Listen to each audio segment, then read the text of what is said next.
안녕하세요. 여러분들과 함께 컴팩트 화학을 같이 여러분들 진행해 보도록 하겠습니다. 자, 이 강의는 총 10회에 걸쳐서 진행이 됩니다. 자, 10회에 걸쳐서 진행이 되고요. 자, 아시다시피 이 강의는 여러분들 중급에 해당이 됩니다. 그래서 중급에 해당이 돼서 중급에 해당이 되고요. 그래서 중급에 해당이 되기 때문에 사실상 기초가 조금 없다고 하시는 분은 기본 강의를 들으실 걸 저는 권장드리고요. 만약에 꼭 한 개를 여러분들 시간이 없어서 한 강좌만 들어야겠다고 하면은 제가 보기에는 모든 강좌들은 기본 강의가 가장 중요합니다. 그래서 기본 강의 여러분들이 잘 확인하시기 좋겠고요. 자, 이 강의는 뭐냐면 이제 예를 들어 예전에 작년에 여러분들이 1차 시험을 봤을 때 봤고, 그래서 기본 강의는 어떤 형태로든 들었다.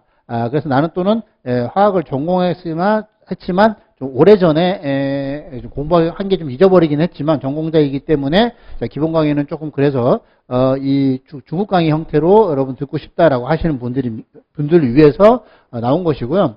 자, 이 강의는 중급이면서 기본적으로 특성이 중급 강의이면서 그래서 한번 기본 강의를 들었거나 해서 이 중급은 그래서 어떻게 되냐면 선택해서 집중하는 강의입니다.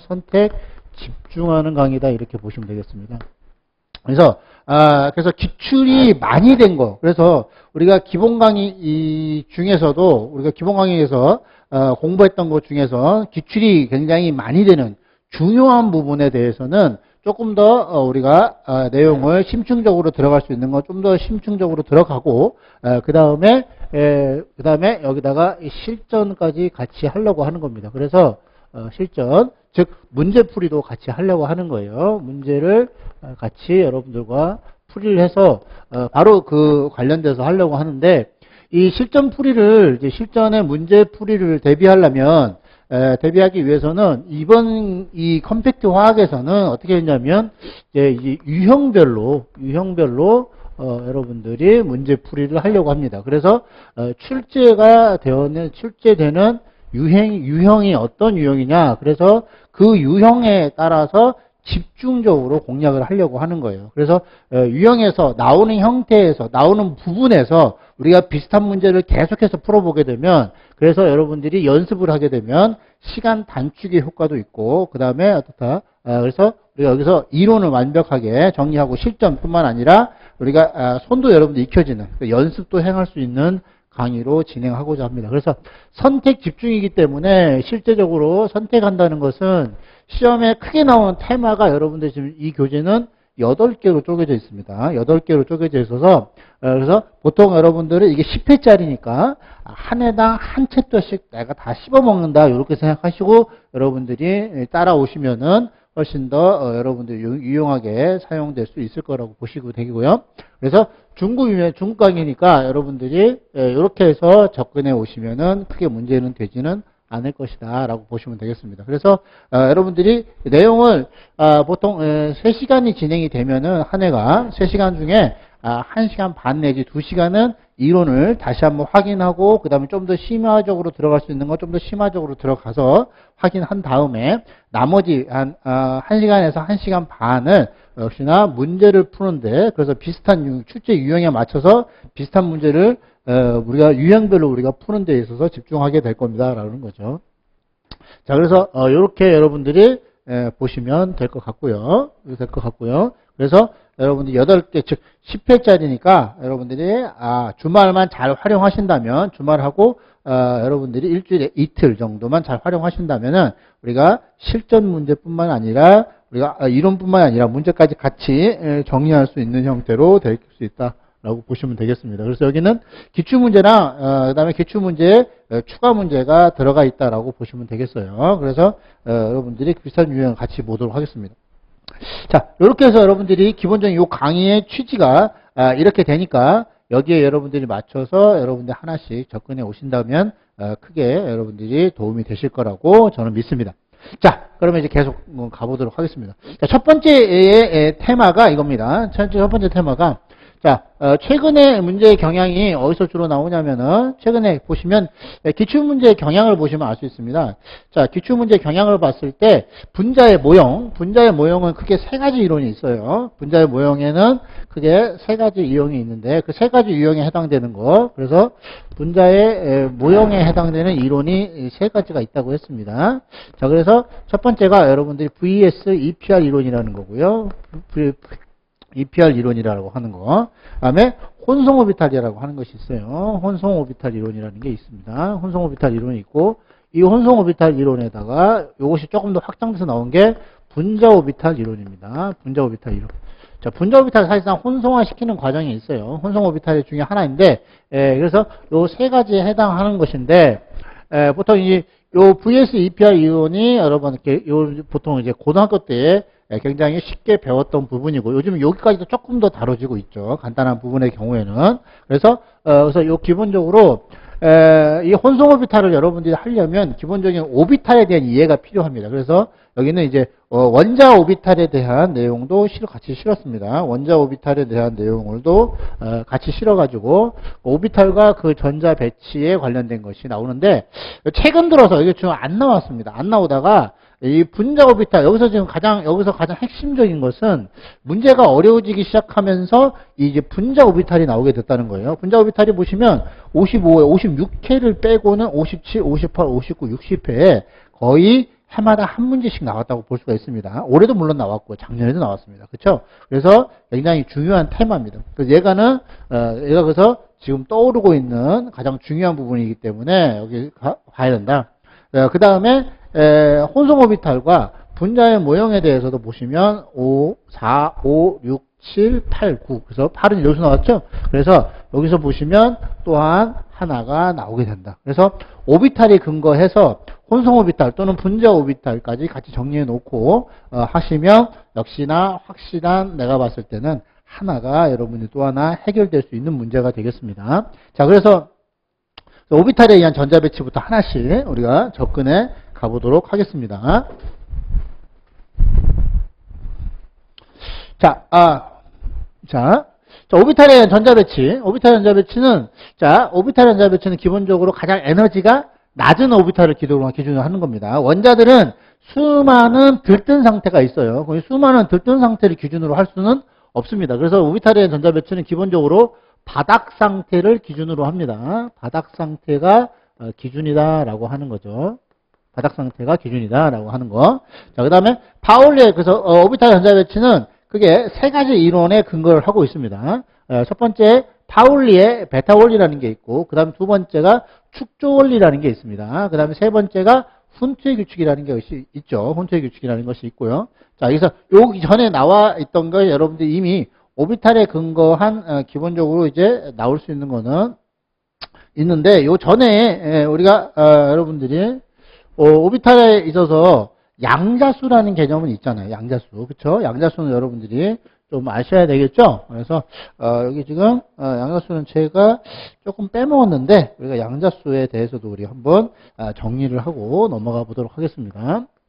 자, 양자수라고 하는 것은, 자, 양자수, 우리가 크게 양자수를 우리가 하나씩 보도록 하죠.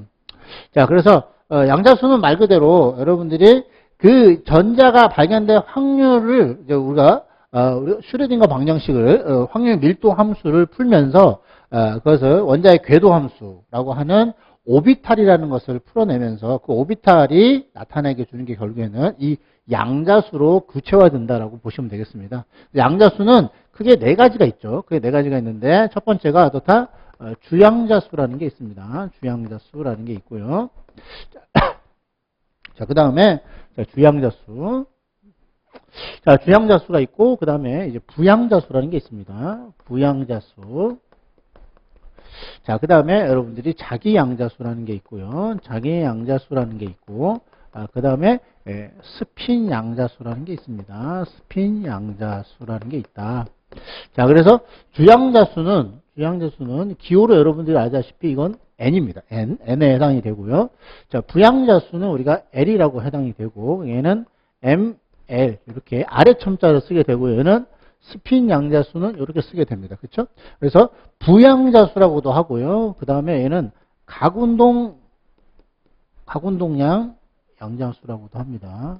각양자수. 보통 줄여가지고 각양자수라고도 하고요. 그 다음에 우리가 그래서 애주미터를 그래가지고 보통 우리가 여러분들이 부껍질의 개념이다라고 여러분들이 생각했을 때는 그냥 부양자수라고 기억하시면 되겠습니다. 그래서 각양자수 또는 부양자수다라고 생각하시면 또는 각운동량 양자수다라고도 합니다. 그래서 우리가 보통 이제 요놈들이 가지고 있는 담당하고 있는 걸 알아야 됩니다. 그래서 우리가 오비탈을 표현할 때 이 양자수를 가지고 어떤 양자수를 가지고 오비탈이 구체화된다라고 보시면 되겠습니다. 오비탈이라는 게 확률 궤도 함수죠. 이게 구체화된다 이렇게 이해하시면 여러분들이 편하게 할 수가 있어요. 자, 그러면 이제 그 주양자수, 그럼 얘가 담당하는 건 뭐냐? 얘가 담당하는 건 그렇습니다. 얘는 이제 주로 에너지를 담당하게 됩니다. 에너지를 담당하게 돼요. 그래서 그 전자가 그 오비탈의 전자가 채워졌을 때 그 전자가 가지고 있는, 즉 오비탈이 가지고 있는 에너지를 주로 결정하게 됩니다. 이 부양자수는 사실상의 모양을 결정하기도 하지만 어떻다? 이렇게 모양이 같은 경우, 모양이 다른 경우는 이건 에너지도 일부 관계가 있습니다. 그래서 이 주양자수가 똑같으면, 주양자수가 같게 되면 그때는 이 부양자수에 의해서도 에너지가 나눠지게 된다. 차이가 생기게 된다는 것이고요. 자, 얘는 전자 분포의 방향성을 나타냅니다. 전자 분포의 방향성. 전자 분포가 어떠한 방향성을 가지고 있느냐라고 하는 것이고, 이거는 이제 아시다시피 전자가 채워진 스핀의 방향을 나타내게 됩니다. 이 스핀의 방향은 두 가지입니다. 그렇죠? 플러스냐 마이너스냐라고 해서 같은, 여기서 이제 수치라고 하는 것은 2 플러스 마이너스 2분의 1인데 여기서 2분의 1은 그닥 중요하지 않습니다. 그래서 플러스 2분의 1과 마이너스 2분의 1인데 이때 2분의 1은 중요하지 않습니다. 이 결국에는 부호가 방향을 결정하게 된다. 이 부호가 방향을 결정하게 된다는 겁니다. 그래서 이렇게 우리가 아시면 되겠고요. 자, 그래서 이 가지고 있는 기본적인 방향, 그 다음에 방향성이 있고, 그 다음에 이제 내부 부껍질, 오비탈의 수도 나타냅니다. 오비탈의 수도 관계가 있다라고 보시면 되겠습니다. 자, 그러면 이제 요것은 이제 나중에 보시면은 여러분들이 아시겠지만, 이제 N은 우리가 1부터 시작합니다. 첫 번째 껍질, 그 다음에 껍질의 개념이다. 이것은 여러분들이 껍질의 개념이다라고 이해하시면 훨씬 더 쉽습니다. 자, 그래서 1부터 시작해가지고 n 이꼬르 1부터 시작해서 쭉쭉쭉 어디까지 간다? n까지 가게 된다라고 보시면 되겠습니다. 그래서 주양자수는 우리가 껍질에 해당이 되기 때문에 이렇다고 볼 수가 있고요. 이때 껍질이 커지면 에너지가 증가하게 됩니다. 바깥쪽 궤도로 갈수록 그 오비탈에 채워진 전자가 가지고 있는 에너지는 더 커진다 이렇게 보시면 되겠고, 그 다음에 얘들이 자 이렇게 나눠야겠네. 헷갈릴 수도 있겠습니다. 자, 그 다음에 나타나는 이 부양자수는 0부터 시작을 합니다. 0부터 시작해서 1, 2, 3 이렇게 돼서 어디까지 간다? n-1까지 갑니다. n-1까지. 그래서 이 부양자수라고 하는 것은 어떻다? 그래서 총 n개가 나오게 된다라고 보시면 되겠어요. 그래서 요 n은 아시다시피 요 주양자수에 해당이 됩니다. 주양자수에 해당이 돼서 요거는 제가 앞서 얘기했지만 이거는 주기의 수와 같다. 주기수와 일치한다. 이렇게 보셔도 되겠습니다. 그래서 주양자수는 우리가 주기표의 가로줄에 해당이 되는 주기수와 똑같습니다. 주기수와 일치한다라고 보시면 되겠고, 자, 그래서 여기서 역시 n도 마찬가지입니다. 부양자수도 우리가 똑같은 경우에는 우리가 에너지가 여기 역시나 숫자가 커질수록 에너지가 똑같습니다. 단 이게 에너지가 커지려면 요게 동일할 때입니다. 그래서 n이 똑같을 때, n이 동일할 때는 s-오비탈보다는 p-오비탈보다는 d-오비탈이 커진다라고 볼 수가 있겠습니다. 자, 그래서 이때 모양을 나타낸다고 했으니까 우리가 모양은 어떻게 되느냐? 우리가 L-이꼬르 0일 때를 우리가 S-오비탈이라고 하죠. L-이꼬르 1일 때를 우리가 P-오비탈이라고 하고요. 그 다음에 E일 때가 D 오비탈이라고 하고 여기를 이제 F 오비탈이라고 한다라고 보시면 되겠습니다. 그래서 같은 껍질 내에서는 N이 똑같을 때는 S보다 P보다 D가, D보다 F가 에너지가 더욱더 커진다는 걸 보여주고 있습니다. 자, 그 다음에 이제 이거는 이 L하고 관계가 있어요. 왜냐하면 이놈의 방향성이라는 건 모양에 따라 달라지기 때문에 결국 얘는 이 모양에 관계되는 L에 의존할 수밖에 없다라고 하는 거죠. 그래서 얘는 기본적으로 여기 L이 나오게 되면 플러스 L부터 시작해서 플러스 L 쭉쭉쭉쭉 0을 거쳐서 어디까지? 마이너스 L까지의 자기 양자수를 가지게 된다라고 볼 수가 있겠고요. 이 개수가 결과적으로 어떻다? 오비탈, 즉 부껍질의 개수가 된다라고 보시면 되겠습니다. 그래서 똑같을 때 우리가 부껍질의 오비탈의 개수다라는 거죠. 오비탈의. 그래서 축퇴된 오비탈의 수가 됩니다. 오비탈의 수가 바로 요 개수가 나옵니다. 그래서 예를 들어서 보시면 S는 0일 때는 0 하나밖에 안 나오죠. 그다음에 1일 때는 마이너스 플러스 0 3개가 나오게 되고요. 자, 그래서 여기는 보시는 것처럼 우리가 L이 나오게 되면 그 L의 절대값에다가 절대값 그 곱하기 2 한 다음에 양쪽에 나오죠. 양쪽에 나오고 해당되는 것에 하나를 더 더해주면 총 축제된 오비탈의 개수. 이 축제됐다는 건 뭐예요? 축제됐다는 건 에너지가 동등한 오비탈을 말합니다. 우리가 S오비탈, P오비탈의 3개, D오비탈의 5개, F오비탈의 7개는 에너지가 동등한 축퇴된 오비탈이다라고 얘기를 하게 되는 거고요. 그 다음에 여기 이제 스핀 양자수라고 하는 것은 스핀의 방향을 나타내게 된다라고 보시면 되겠습니다. 그래서 우리가 양자수에 해당되는 것을 우리가 나타내게 되면 이 양자수가 나타내게 되면 각각의 얘는 이제 거리가 어디까지 오비탈의 에너지, 그러니까 오비탈의 에너지도 생각이 되지만 오비탈의 크기도 관계가 되겠죠. 그렇죠? 크기가 결과적으로 어디까지냐라고 하는 거. 자, 그래서 어떤 크기에 어떤 모양을 가지면서 그다음에 그 어떤 방향성을 가지고 있는지, 그다음에 그 안에 전자의 스핀은 어떤 방향을 갖고 있는지가 구체적으로 특정한 공간으로 표현이 된다라고 하는 것을 알 수가 있습니다.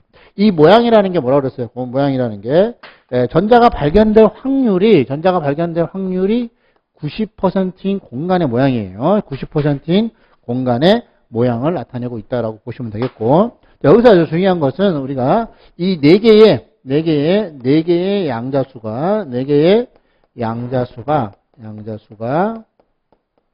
한 조를 이루게 되면 한 조를 이루면 우리가 이때 이것이 뭐로 나타난다? 한 개의 오비탈을 표현한다.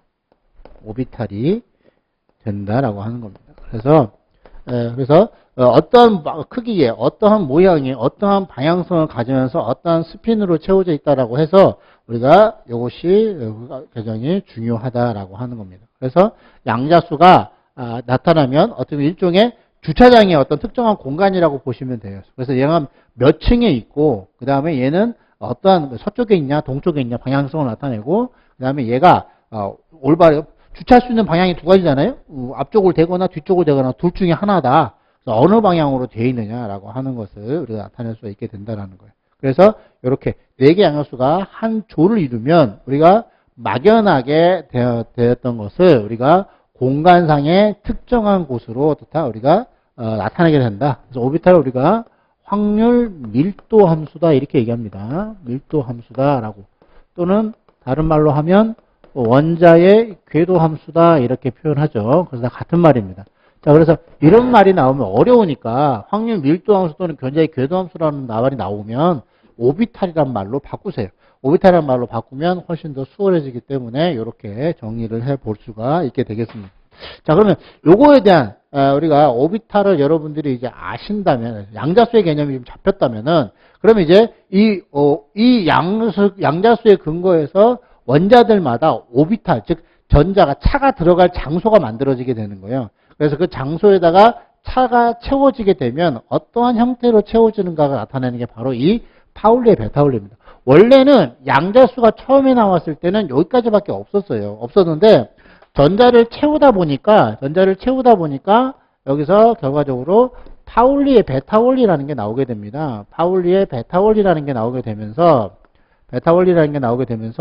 자, 똑같은 오비탈의 전자가 채워졌을 때 다른 경우가 에너지가 다른 놈이 나오더라. 왜 에너지가 다른 놈이 나오느냐 했을 때 이 전자가 스핀을 하게 되면 주변에 자기장이라는 게 만들어지게 되는데 그 자기장에 때문에 스핀이 어떤 식으로 채워져에 따라서 에너지가 달라진다. 그럼 따라서 그 스핀의 방향을 표시할 필요가 생겼구나. 그래야 에너지를 표시할 수 있으니까. 그래야 우리가 바닥 상태를 나타낼 수가 있으니까. 그래서 그 스핀의 방향을 나타내기 위해서 스핀 양자수라는 게 도입이 된 거예요. 처음에 원래 양자수는 즉 우리가 파동 방정식에서 나오는 것은 양자수는 원래 이 세 가지였는데 스핀 양자수가 추가되어서 양자수는 총 4개가 되었다라고 보시면 되겠습니다. 그래서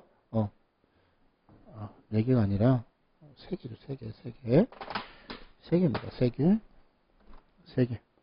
이 중에 3개 양수가 오비탈이 되고 그 얘까지 붙이게 되면 뭐가 돼요? 그 오비탈에 채워진 전자의 스핀의 방향까지 알려주는 거예요. 그래서 이게 파동 방정식으로 나온 직접적인 3가지 해가 되죠. 그래서 3개의 해, 이 해는 파동 함수의 해라고 보시면 되겠습니다. 파동 함수로 나온 해다라고 보시면 되겠어요. 그러면 이렇게 오비탈이 된다. 이렇게 기억을 하시면은 조금 더 내용이 여러분의 체계화 될 수가 있게 되겠습니다. 자, 그러면 이쪽 넘어오시면 그래서 이렇게 만들어진 오비탈의 전자를 채워가는 과정을 보니까 자, 오비탈이 만들어졌어요. 3개의 왕자수가 한 조가 되어서 오비탈이 표현을 했는데 그 주차장을 만들어 놓고 차를 채우다 보니까 차가 앞으로 채워졌느냐 차가 뒤로 주차됐느냐에 따라서 에너지가 달라지더라. 그래서 그 차에 앞으로 채워졌느냐 뒤로 주차됐느냐를 방향을 스핀 양자수로 나타내겠다. 그게 스핀 양자수라고 보시면 되고요. 자, 그래서 그 파울리 베타 원리는 뭐냐? 파울리 베타 원리는 하나의 오비탈에는 전자가 최대 몇 개까지 채울 수 있느냐라고 하는 거예요. 그래서 하나의 주차 공간에는 전자가 즉 차를 최대 2대밖에는 못 세운다라는 거예요. 그래서 최대 2개의 전자가 허용이 되고 그 2개의 전자가 허용이 되고 자, 그다음에 2가지의 에너지의 상태가 그러면 어떻다? 우리가 2개의 전자가 허용이 되니까 우리가 점으로 찍어서 놓고 보면은 어떻게 돼요? 비어있는 거는 제외하면은 하나가 채워질 때와 2개가 채워질 때 2가지밖에가 그러면 당연히 나올 수 있는 에너지 형태가 2가지일 거잖아요. 당연히 얘보다는 얘가 에너지가 높을 거예요. 왜냐하면 하나의 공간에 전자가 하나 있는 것보다는 2개가 있으면 전사에 반발력이 생기니까 당연히 반발력에 의한 에너지가 더 높아질 거다. 그래서 얘가 바닥 상태가 될 거다. 이렇게 예상을 했지만 실제로 2가지의 에너지 상태가 예상이 됐는데 실제로 실험을 해보니까 에너지가 3가지 상태가 나오더라. 그 왜 3가지 상태가 나오느냐를 고심해 본 결과 전자는 구 형태이기 때문에 스핀이라는 우리가 움직이더라.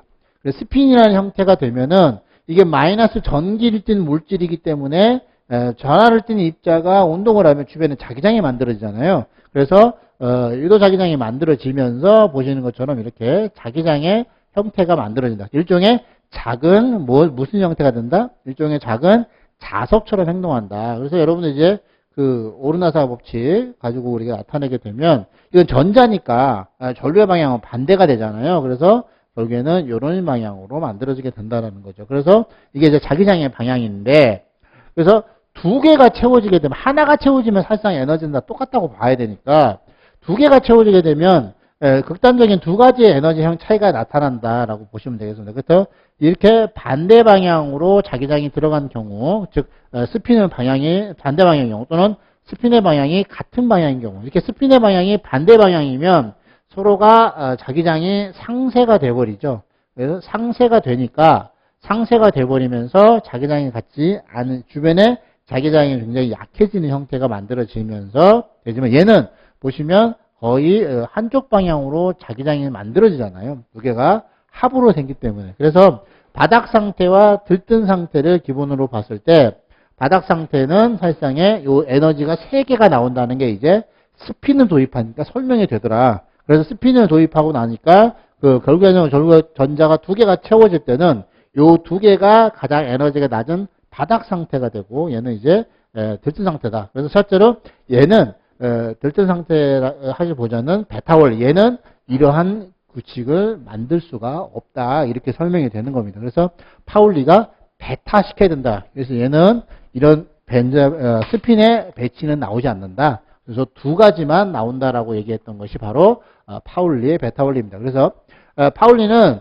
그래서 스핀의 방향에 따라 에너지가 달라지기 때문에 우리가 에너지 스핀의 방향을 표시할 필요가 생겼다라는 거죠. 그래서 전자는 두 가지 방향의 스핀이 허용이 되고 이 스핀의 방향에 따라서 채워진 전자를 하더라도 에너지가 달라지게 되니까 우리가 스핀의 방향을 표시할 필요가 생겼죠. 그러면서 이때부터 파울의 베타 원리가 나온 이후부터 전자를 우리가 표시한 두 가지를 쓰게 됩니다. 하나는 지금까지는 이렇게 전자를 점으로 표시하다가 이제 지금부터는 화살표를 쓰게 됩니다. 화살표, 점 대신 화살표를 써서 그 화살표의 방향이 스핀이 방향이 만들어내는 자기장의 방향으로 표시하게 되겠고요. 또 하나는 이제 이거를 스핀 양자수라는 걸 도입하면서 결과적으로 이제 스핀의 방향을 표시하게 된다라고 보시면 되겠습니다. 그래서 파울리의 베타 원리가 갖는 의미는 가장 간단한 것은 뭐냐면 한 오비탈의 전자가 최대 2개의 전자가 허용이 되고 그 2개가 채워질 때는 반드시 반대 스핀으로 채워져야 한다라고 하는 것이 파울리 베타 원리의 가장 기본적인 겁니다. 그래서 어떤 주어진 오비탈에는 전자가 최대 2개가 채워지고 그 2개가 채워진 스핀 방향은 반드시 반대로 들어가야 된다라고 하는 것이 바로 파울리 베타 원리의 가장 기본적인 형태의 정의입니다. 자, 그 다음에 두 번째 이런 것도 많이 나오는데 주어진 주양자수에 대해서 오비탈의 수는 어떻게 되느냐? 즉 주양자수가 n일 때 n 껍질 속에 존재하는 오비탈의 총 개수는 뭐가 된다? 이게 n 제곱개가 됩니다. n 제곱개.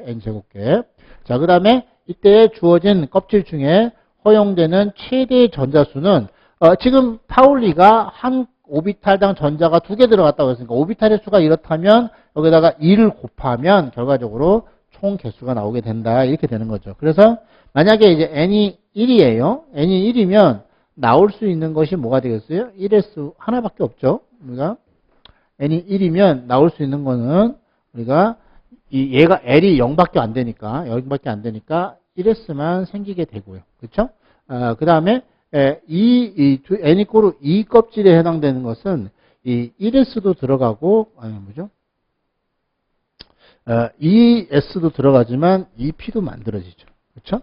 3일 때는 3S도 들어가고 3P도 들어가고 3D도 들어가죠. 그 다음에 4일 때는 4S도 있고 4P도 있고 4D도 있고 4F도 있습니다. 그렇죠? 자, 그러면서 당연히 여기는 S 오비탈은 어떻다? S 방향성이 없기 때문에 오비탈이 한 개만 만들어집니다. 결국에 오비탈이 하나만 만들어지게 되고요. S가 하나가 만들어져 P가 3개니까 여기는 총 4개가 만들어지게 되고요. 그 다음에 여기는 하나, 3개, 5개가 되죠. 그러니까 9개가 만들어지고, 그 다음에 여기 9개, 그 다음에 여기 어떻다? 9개에다가 여기 7개가 포함이 되기 때문에 16개가 나오게 됩니다. 그래서 주양자수가 n일 때, 그러니까 오비탈의 개수는 n 제곱개다라고 얘기를 하게 되는 거고, 그래서 여기다가 채울 수 있는 총 전자의 개수는 2n 제곱개다라고 얘기를 하게 되는 겁니다. 그래서 이렇게 우리가 보여줄 수가 있는 것이고요.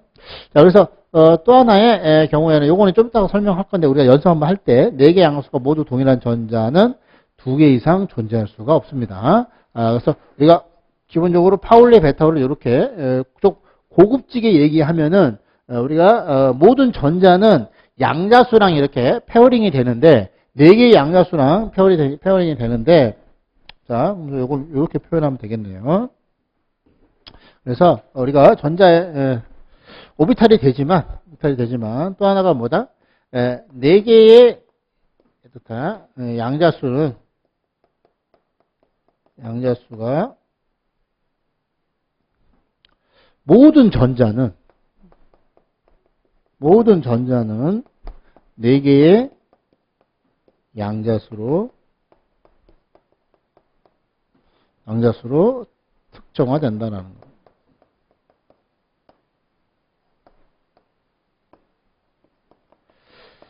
전자가 4개 양자수가 주어지면 특정 전자가 어떻다? 특정한 크기, 특정한 모양, 특정한 방향성의 특정한 스핀까지 갖는 것으로 특정화가 되게 됩니다. 그래서 결국에는 오비탈에 존재하는 우리가 알고 있는 모든 전자들은 그 전자 내에 존재하는 모든 전자는 4개의 양자수로 나타낼 수가 있습니다. 그래서 4개의 양자수가 되기 때문에 특정화가 되기 때문에 어떻다? 그래서 이걸 다른 말로 복잡하게 하면은 자 아까 얘기했던 것처럼 앞에 3개는 같은 수가 있는데 요 4개까지가 똑같으면 4개가 다 똑같은 게 만약에 2개가 있다. 2개가 있으면 어떻게 되겠어요? 만약에 똑같은 여기까지 똑같으면 똑같은 오비탈에 들어갔는데 여기 스핀까지 똑같다는 거니까 뭐에 어긋나요? 파울리 베타 원리에 어긋나요. 그래서 보시면 한 원자 내에 4개의 양자수가 모두 동일한 전자는 2 이상 가질 수가 없다. 우리가 이렇게 나타낼 수가 있게 되는 겁니다. 자, 그 다음에 보시게 되면 원자의 분자에 있어서 자기성이죠.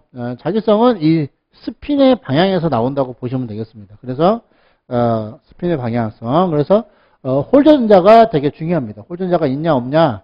그 홀전자가 있으면 자기장이 어느 정도 당기는 인력이 작은 인력이 작용하는 상자기성이 되고 홀전자가 없으면 아까 얘기했던 모두 상쇄가 되어서 살짝 밀어내는 반자기성이 만들어집니다. 그래서 원자나 또는 분자, 원자들의 자기성 또는 분자들의 자기성도 결국은 이 홀전자가 있냐 없냐로 나눠지게 됩니다. 그래서 모두 짝지어져 있다라는 것은 우리가 한 오비탈의 전자가 2개 들어갔을 때입니다. 2개 들어가면 아까 봤던 것처럼 반대 스핀으로 되어지게 되고 그때 우리가 이거를 짝지어져 있다라고 합니다. 짝지어져 있으면은 서로 상쇄되기 때문에 어떻다. 그래서 반자기성. 그래서 보통 자석에 의해서 약하게 밀쳐지게 됩니다. 약하게 밀쳐지게 되고요. 그래서 이걸 우리가 반자기성 또는 반자성 물질이다라고 얘기를 하고요. 그래서 홀전자가 없는 것이죠. 모두 다 짝지어져 있다는 것은 다른 말로 하면 홀전자가 없다라는 얘기가 되고 문자 내에 홀전자가 존재하게 되면은 얘들은 이제 상자기성이라고 그래서 상쇄되지 못하고 자석의 일부가 나타나게 되는데 전자를 약간 자석에 의해서 끄는 효과가 나타나게 된다는 겁니다. 끄는 효과가. 그래서 또한 똑같은 홀전자가 있다 하더라도 있는 것 중에서 홀전자의 개수가 많으면 많을수록 그 전자의 모멘트는 그만큼 증가되게 되죠. 그래서 전자가 자기 모멘트가 커진다는 건 자기성에서 끌리는 정도가 그만큼 커진다 이렇게 보시면 되겠습니다. 자, 그래서 이제 고체화되게는 고체는 이제 강자성 물질이기 때문에 자석에 강하게 영향을 받게 되는 거죠. 그래서 이제 고체화되면은 액체랑 다르게 액체는 무작위적인 방향으로 이제 유체다 보니까 무작위적인 방향으로 존재하게 되면은 서로 간에 상쇄되는 케이스가 생기죠. 그런데 고체는 규칙적인 배열을 하잖아요. 규칙적인 배열을 하다 보니까 특정 방향으로 자기장이 강하게 방향성을 가지게 되면서 큰 자석을 만들어내게 돼요. 그래서 우리가 고체화가 되게 되면 액체 상태에서나 또는 액체 상태에서는 보통 자성이 없다가도 고체화가 되면 생기게 되는데 생길 수가 있는데 특히 애초에 자성을 가지던 것을 우리가 자성이 강한 놈이 예를 들어서 자기 모멘트가 강한 놈이 고체화가 되면 자석에 강하게 영향을 받는 즉 대표적인 자석이라고 보시면 되겠습니다. 자석이 저런 형태가 됩니다. 그 다음에 이제 두 번째가 축조 원리입니다. 축조 원리는 오비탈에 있어서의 에너지 준위를 어떻게 하느냐, 전자가 채워지는 방식인데, 우리가 이제 건축에서 나오는 것처럼 건축이 튼튼한 건축물이 나오려면 바닥에서 한 곳도 빠지지 않고 차곡차곡 채웠을 때, 차곡차곡 채워가지고, 그래서 에너지가 낮은 바닥부터 서서히 에너지를 높여가는 방식으로 벽돌을 쌓았을 때가 가장 그 안정감이 있는 것처럼, 원자 내에 전체 에너지가 가장 낮아지려면, 가장 바닥 상태가 되려면, 즉, 가장 에너지가 낮은 오비탈에서부터 전자를 채워 넣었을 때 가장 에너지가 안정하다. 즉, 바닥 상태다라고 하는 거죠. 그래서 에너지가 낮은 오비탈에서부터 에너지가 높은 오비탈의 순서대로 채워져야 한다라고 하는 것을 나타내고 있습니다. 자, 그러려면 우리가, 오비탈의 에너지 순서를 알아야 되잖아요. 오비탈의 에너지 순서가 이와 같습니다. 그래서 여러분들이 아시다시피 이미 그래서 두 번째 똑같은 주양자 수를 가질 때는 S보다는 P 즉 부양자 수가 클수록 에너지가 커집니다. 그걸 알 수가 있겠고요. 그 다음에 3S, 3P 그래서 3P가 더 크고요.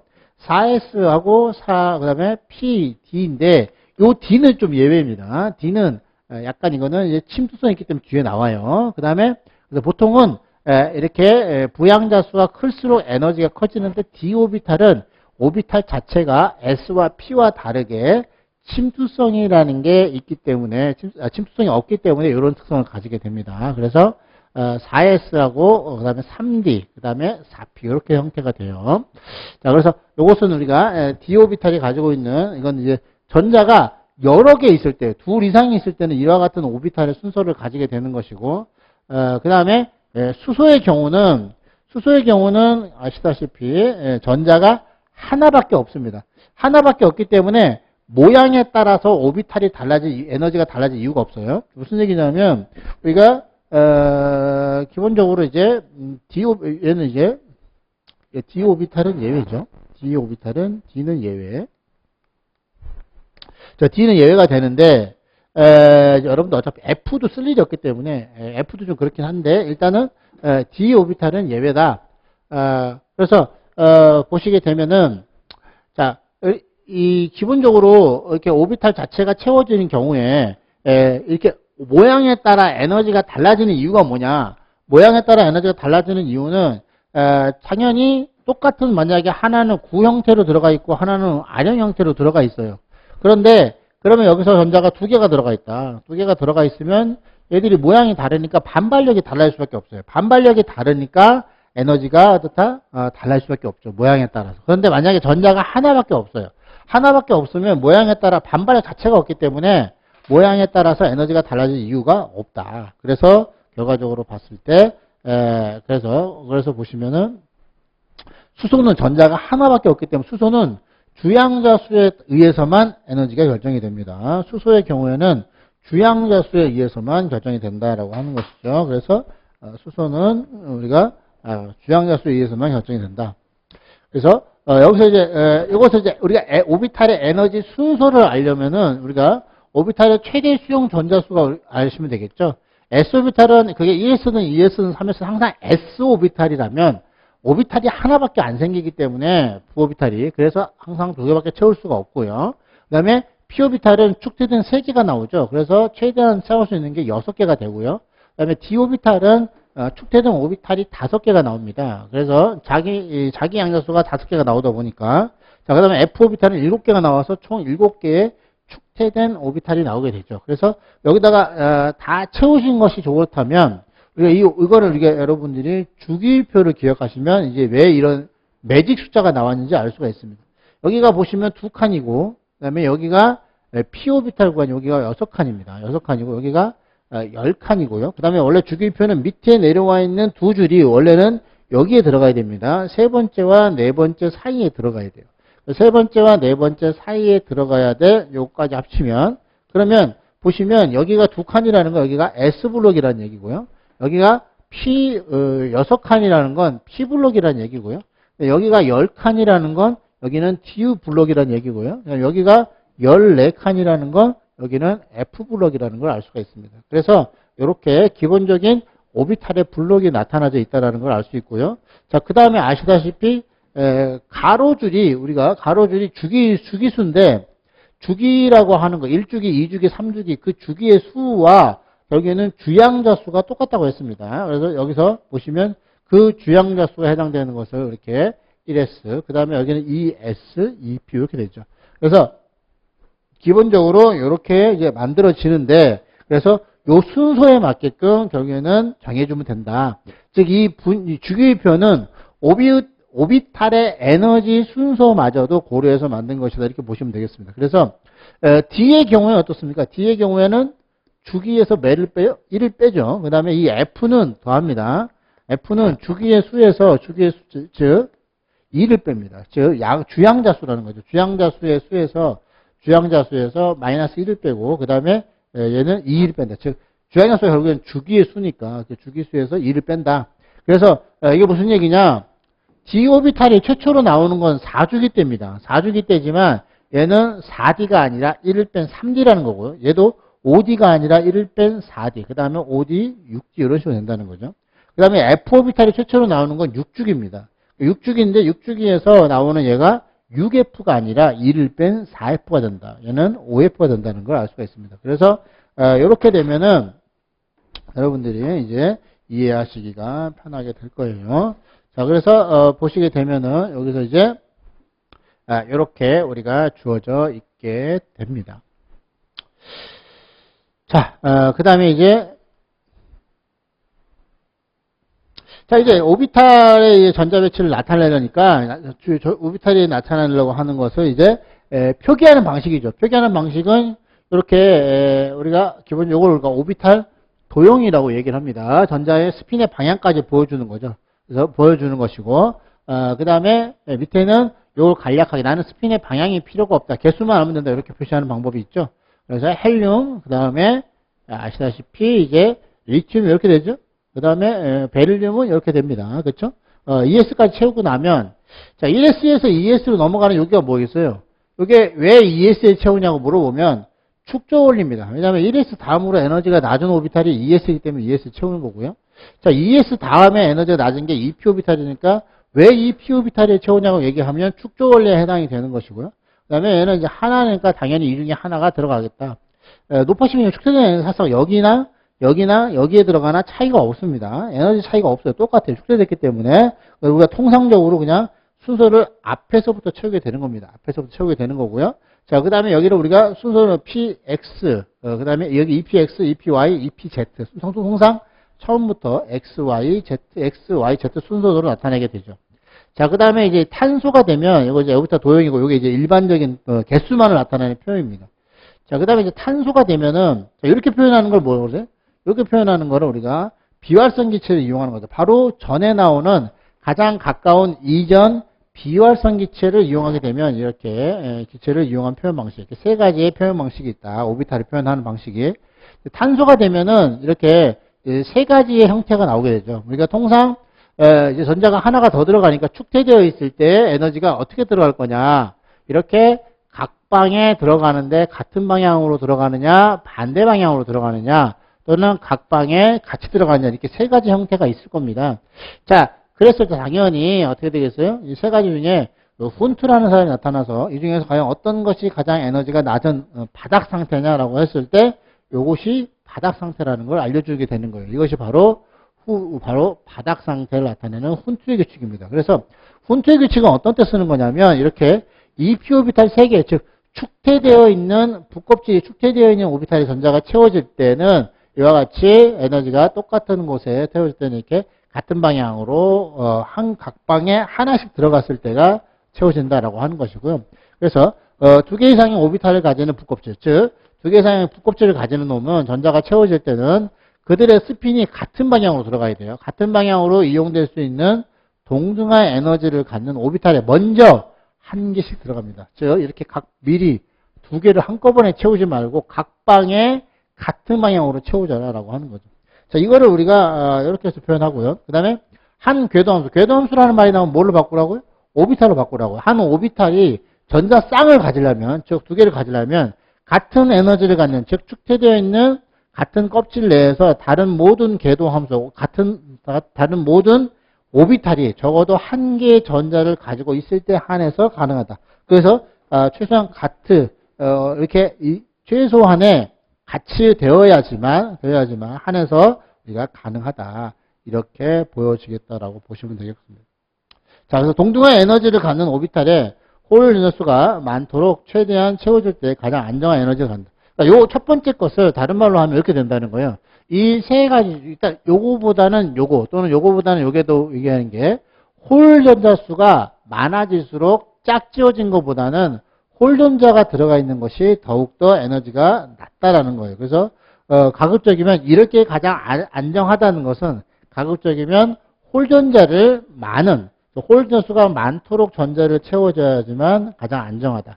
그러면 홀 전자가 많아지는 건 얘도 되지만 훈투는 얘는 아니고 얘가 바닥 상태다라고 얘기를 한다는 거예요. 자, 그래서 전자 배치 연습 우리가 한번 해보도록 하겠습니다. 자, 우리가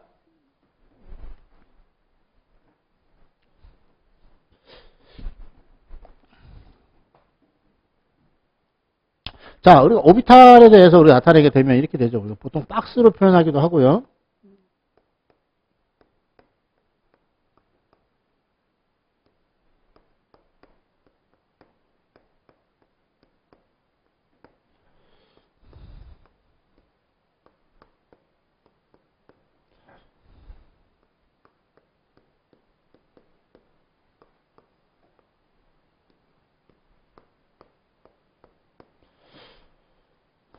자, 이게 3D죠.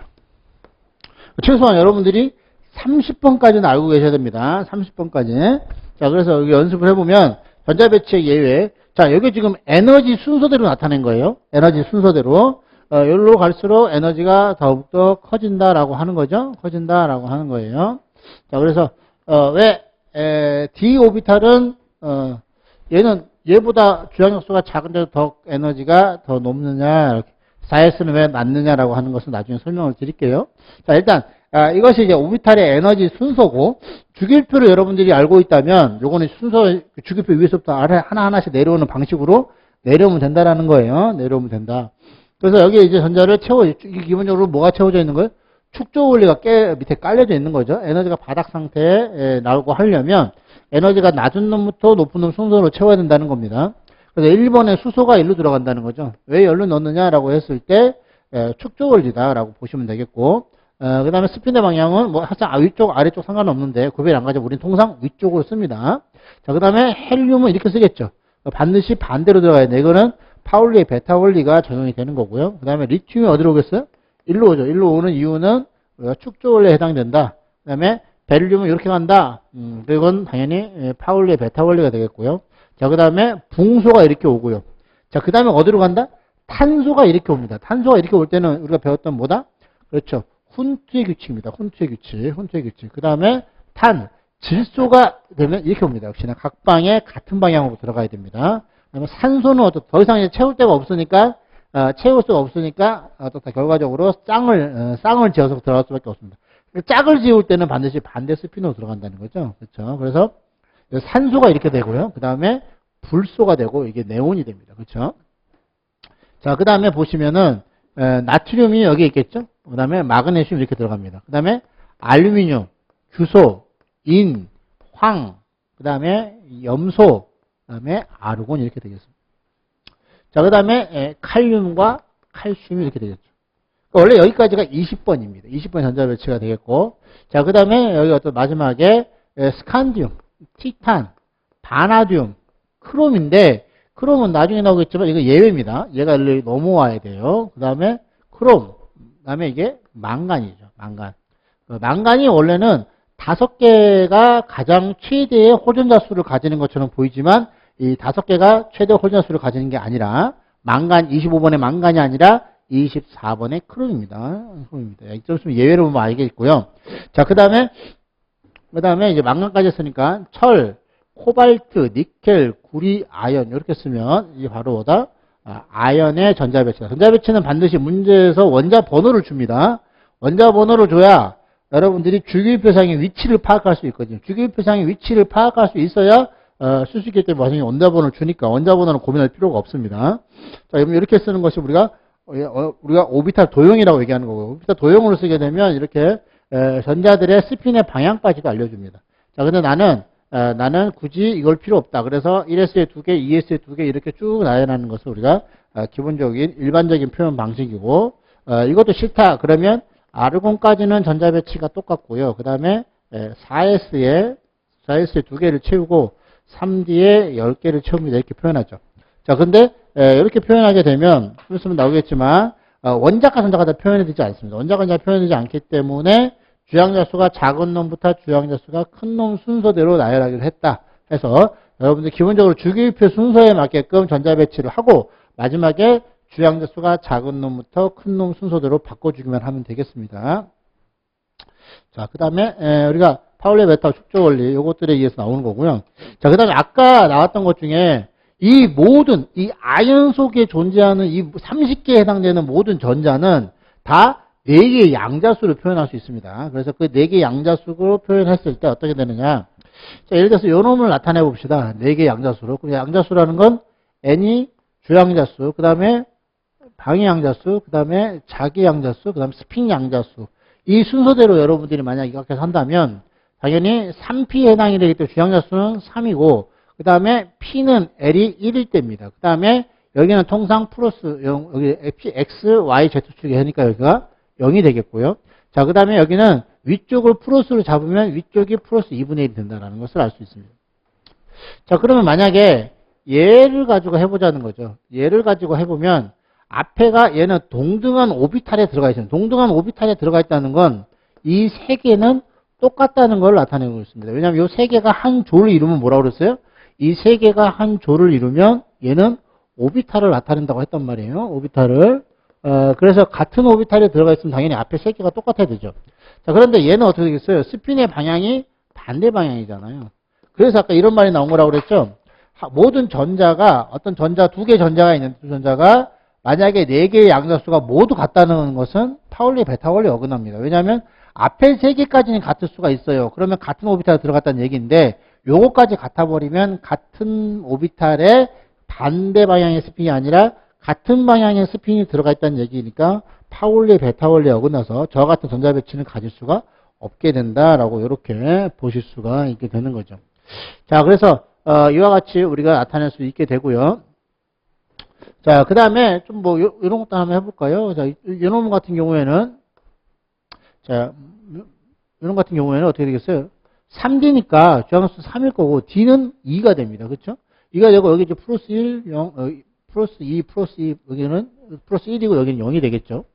자, 그 다음에 위쪽을 플러스 2분의 이런 식으로 해서 모든 전자들은 네 가지 양자수로 나타낼 수가 있습니다. 그래서 거꾸로 여러분들이 어떤 전자가 있는데 그 전자를 양자수로 알고 있다. 그럼 이 양자수는 여러분들이 어떻게 우리가 거꾸로 해석할 수 있어요? 얘는 세 번째 껍질까지이고 세 번째 껍질까지의 크기를 가지고 있고 모양은 우리가 디오비타 즉 쌍화령 모양을 가지고 그 다음에 방향성은 쌍화령 모양의 방향성. 그래서 어떻다? 여기서 이제 X 보통 이제 XY, YZ, ZX니까 ZX, XZ에 해당되는 방향성을 가지게 되고 그 다음에 스핀의 방향은 위쪽 방향일 거다. 이렇게 우리가 얘기할 수가 있게 된다는 거죠.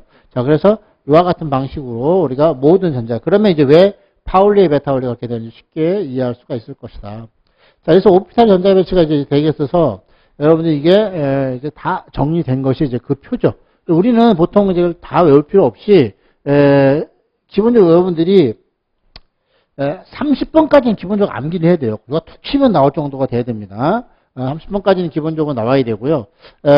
이제 여기서는 이제 너무 많이 울고 먹었어요. 여기서 너무 많이 울고 먹다 보니까 주로 이제 우리가 어떻다 여기에 5주기까지 나옵니다. 그래서 여기 보시면 이지나몰테 이트륨이고요. 그다음 지르코늄이라는 거고 나이오비, 그다음에 몰리브데넘, 테크네툼, 그다음에 루테늄, 로듐, 팔라듐, 그다음에 은과 카드듐 여기 나오게 되죠. 그래서 보시면은 이런 것들은 테크네툼 이런 것들은 여러분들이 뭔지 이트륨 몰라도 돼요. 몰라도 돼.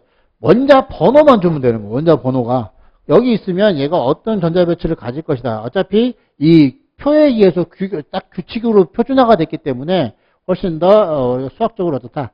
딱 어떻다. 공식처럼 우리가 쉽게 풀 수 있는 영역입니다. 그래서 여러분들이 어렵지 않게 접근할 수가 있어요. 자, 그래서 보시면 그래서 이 5주기까지는 기억하셔야 됩니다. 이 5주기까지는 여러분들이 기억을 하셔야 쉽게 나올 수 있어요. 그렇으면 이제 예외가 나오니까 그 예외 할 때 다시 한번 연습해 보도록 하겠습니다. 자, 그래서 보시면은 원래 요것이 요 사이에 얘가 이렇게 들어가야 된다는 거죠. 여기가 란타나이드가 있기 때문에 여기가 란탄족이라고 하는 거고 여기가 악티늄이라는 게 있기 때문에 여기는 악티늄 패밀리즈, 악티늄족이라고 얘기를 하게 되는 거예요. 그래서 그렇게 여러분들이 이해를 하시면 되겠습니다. 자, 전이원소 원자 배치와 원자과 전자가 나오는데요. 그 다음에 이제 이거는 이제 원자과 전자를 좀 아실 필요가 있는 게 주양수 가장 큰 오비탈에 채워진 총 전자의 수는 즉 주양자수의 가장 크다는 건 가장 바깥쪽 껍질에 해당이 된다는 거죠. 그래서 가장 바깥쪽 kop질에 해당되는 그래서 가장 큰 오비탈에 채워진 총 전자수입니다. 그래서 오비탈이 여러 개 있을 때는 그 여러 개에 다 합쳐서 나타내야 된다. 그래서 이것을 우리가 최외곽 전자 또는 원자과 전자수라고 얘기를 한다는 거죠. 그러니까 스칸듐의 경우에는 보통 우리가 이렇게 쓰잖아요. 그래서 이렇게 쓰는데 이게 에너지 순서거든요. 그런데 얘가 가지고 있는 것이 원자과 전자가 여기에 있는 가장 큰 주양자수를 가지는 게 4기 때문에 4에 채워진 이 두 개가 원자과 전자가 돼요. 그래서 최외곽 전자수는 두 개가 되고요. 두 개가 된다. 그럼 여기 가진 의미가 뭐냐면 나중에 이제 이온이 되면 여기서 떨어지는 게 아니라 여기서 전자 하나 잃어버리면 항상 최외곽 전자로부터 떼어진다. 즉 원자과 전자로부터 먼저 떨어지기 때문에 그래서 우리가 가장 바깥쪽에 적어놓는 게 의미입니다. 그래서 이온의 전자 배치에서 우리가 아는 것처럼 얘를 이렇게 거꾸로 해야 그러니까 직관적으로 이온의 전자 배치를 구하기가 훨씬 더 쉽더라. 그 다음에 화학에서 굉장히 중요한 이 원자가 전자라고 하는 것을 굉장히 구하기가 쉬워지더라라고 하는 거죠. 자, 그 다음에 최고 전자가 잘 나타나도록 그 주양자 수가 작은 놈부터 큰 순서대로 쓰기도 약속하였습니다. 그래서 여러분들은 이것은 우리가 이렇게 됐던 것은 에너지 순서에 입각한 것이고 n은 이렇게 된 다음에 마지막에 이렇게 뒤집어만 주면 된다라고 보시면 되겠습니다. 자, 그 다음에 주양자수가 n일 때 n 껍질 속에 채울 수 있는 총 전자수는 우리가 앞쪽에서 배웠죠? 2n 제곱계이죠. 2n 제곱계. 그래서 이때 최애각 전자에는 D와 F는 포함되지 않기 때문에 어떠한 중성 원자도 원자가 전자는 8개를 넘을 수 없게 되어 여전히 옥텟트 규칙을 만족하는 것이다. 이게 무슨 얘기냐면 자, n 이꼬르 1일 때, 2일 때, 3일 때, 4일 때를 볼게요. 그때 우리가 채워질 수 있는 총 전자의 개수는 2n 제곱개가 됩니다. 그래서 n이 1일 때는 2개가 채워져요. n이 2일 때는 어떻다? 2는 4에서 8개가 됩니다. 우리가 옥텟트 규칙을 아니까. 근데 여기는 뭐가 돼요? 18개가 되고요. 여기는 뭐가 돼요? 여기 4, 4, 16이니까 32개가 만들어집니다. 오이? 그럼 우리가 요걸 보면서 우리가 어떤 느낌을 가져요? 이게 뭐지? 우리는 옥텟트 규칙이라는 걸 알고 있는데 원자과 전자는 8개를 넘어갈 수가 없는데 어떻게 얘는 옥텟트를 이렇게 채워진다고 얘기를 하지? 아까 얘기했던 것처럼 그것의 해법이 여기 숨어 있는 겁니다. 전자가 그 껍질에 굉장히 많이 들어갈 수 있는데 채워지는 순서에 따라서 이 안쪽의 껍질은 안쪽에 먼저 채워지게 되는 겁니다. 그래서 안쪽에 채워지기 때문에 원자과 전자에 포함되지 않아요. 그래서 포함되지 않아서 결과적으로 이렇게 된다. 그래서 이것은 여기도 모두 다 원자과 전자는 8개다. 왜냐하면 D와 F가 포함이 되지 않기 때문입니다. 포함이 안 돼요. 불포함이기 때문에 그렇습니다. 포함이 안 되기 때문에. 이게 무슨 얘기냐?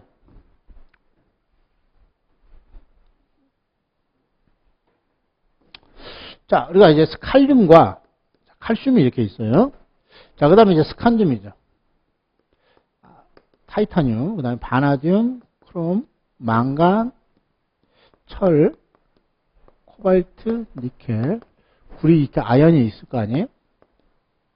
자, 그랬을 때, 여기가 이제, 여기까지 채우면 4S에 2개를 채운 거죠. 4S에 2개를 채우고, 3D에 여기에 전자를 하나씩 채우게 됩니다.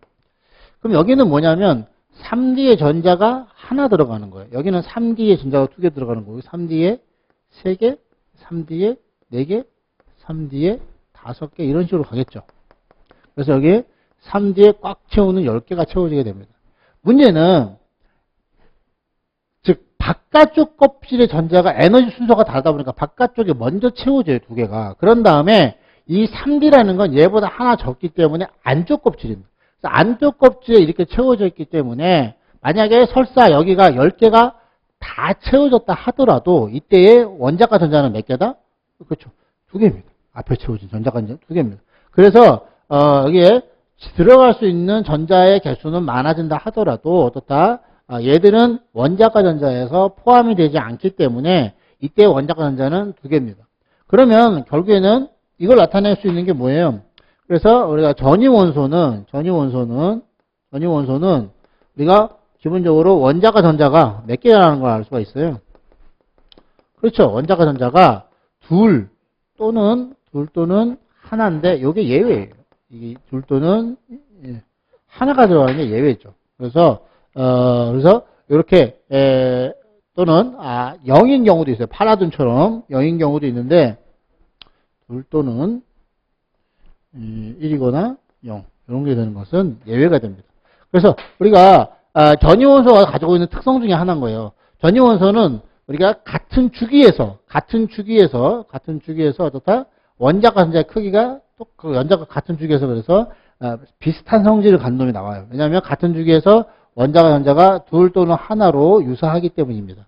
그래서 그러나 전체가 다 둘 또는 하나서 전체가 유사하지는 않아요. 왜냐하면 껍질 자체가 다르기 때문에 조금 성질의 차이는 있어요. 그래서 보통은 같은 껍질에 있다면 크기나 여러 가지의 핵의 개수도 많이 차이가 안 나기 때문에 성질이 비슷하다라고 얘기를 했죠. 그래서 전형 원소가 같은 쪽에서 우리가 화학적 성질이 유사하지만 이 전이 원소의 경우에는 같은 주기에서 화학적 성질이 유사하다라고 하는 거예요. 같은 주기에서